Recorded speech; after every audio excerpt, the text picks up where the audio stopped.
মধ্যরাতে মন খারাপ করা এক খবর শুনলেন অস্কারজয়ী সঙ্গীত শিল্পী এ.আর রহমানের ভক্তরা। কিংবদন্তি এই ভারতীয় সঙ্গীত শিল্পীর দীর্ঘ ২৯ বছরের সংসার ভাঙছে।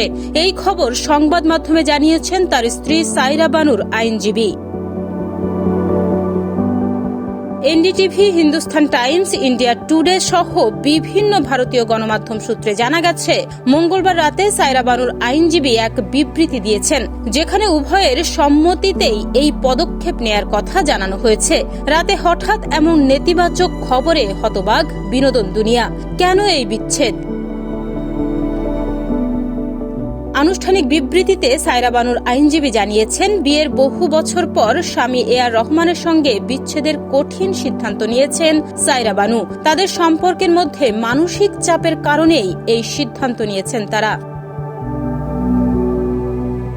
বিবৃতিতে আরও বলা হয়, একে অপরের প্রতি তাদের গভীর ভালোবাসা থাকা সত্ত্বেও এই দম্পতি লক্ষ্য করেছেন তাদের মধ্যে দিন দিন দূরত্ব তৈরি হচ্ছে। অনেক ব্যবধান যা এই মুহূর্তে কোনো পক্ষই পূরণ করতে সক্ষম নয় বলে জানিয়েছেন তারা। উভয়েই আপ্রাণ চেষ্টা করছিলেন মিটিয়ে নিতে, কিন্তু তা আর সম্ভব হয়নি।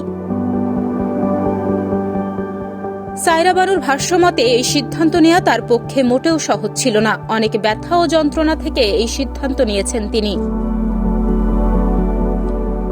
এদিকে এ.আর রহমানের ছেলে আমিন ইনস্টাগ্রামে দেয়া এক পোস্টে লিখেছেন, এই সময়টা সবার কাছে ব্যক্তিগত গোপনীয়তা চাইছি। অপরদিকে এ.আর রহমান লিখেছেন, তাদের আশা ছিল বিয়ের ৩০ বছর উদযাপন করবেন, কিন্তু সেটি হলো না। ১৯৯৫ সালে সাইরা বানুর সঙ্গে সংসার শুরু করেন এ.আর রহমান। বিভিন্ন সাক্ষাৎকারে শিল্পী জানিয়েছিলেন, সাইরা বানুর সঙ্গে বিয়েটা হয়েছিল পারিবারিক পছন্দে, তার ব্যক্তিগত পছন্দ বা প্রেম নয়। মায়ের পছন্দেই বিয়ে করেছিলেন তিনি। ১১ বছর বয়স থেকে দক্ষিণ ভারতীয় সিনেমায় বিভিন্ন সুরকারের সঙ্গে সুর করতে শুরু করেন এ.আর রহমান। ঘটনাচক্রে ব্যক্তিগত জীবনে ধর্ম বদলান তিনি। ২৩ বছর বয়সে সপরিবারে ইসলাম ধর্ম গ্রহণ করেন। তার নাম ছিল দিলীপ কুমার। ১৯৯২ সালে তামিল ছবি রোজা দিয়ে সুরকার হিসেবে তার আত্মপ্রকাশ। পরে ১৯৯৫ সালে রাম গোপাল ভার্মার রঙ্গলীলাতে সঙ্গীত পরিচালনা দিয়ে শুরু করেন বলিউডে যাত্রা।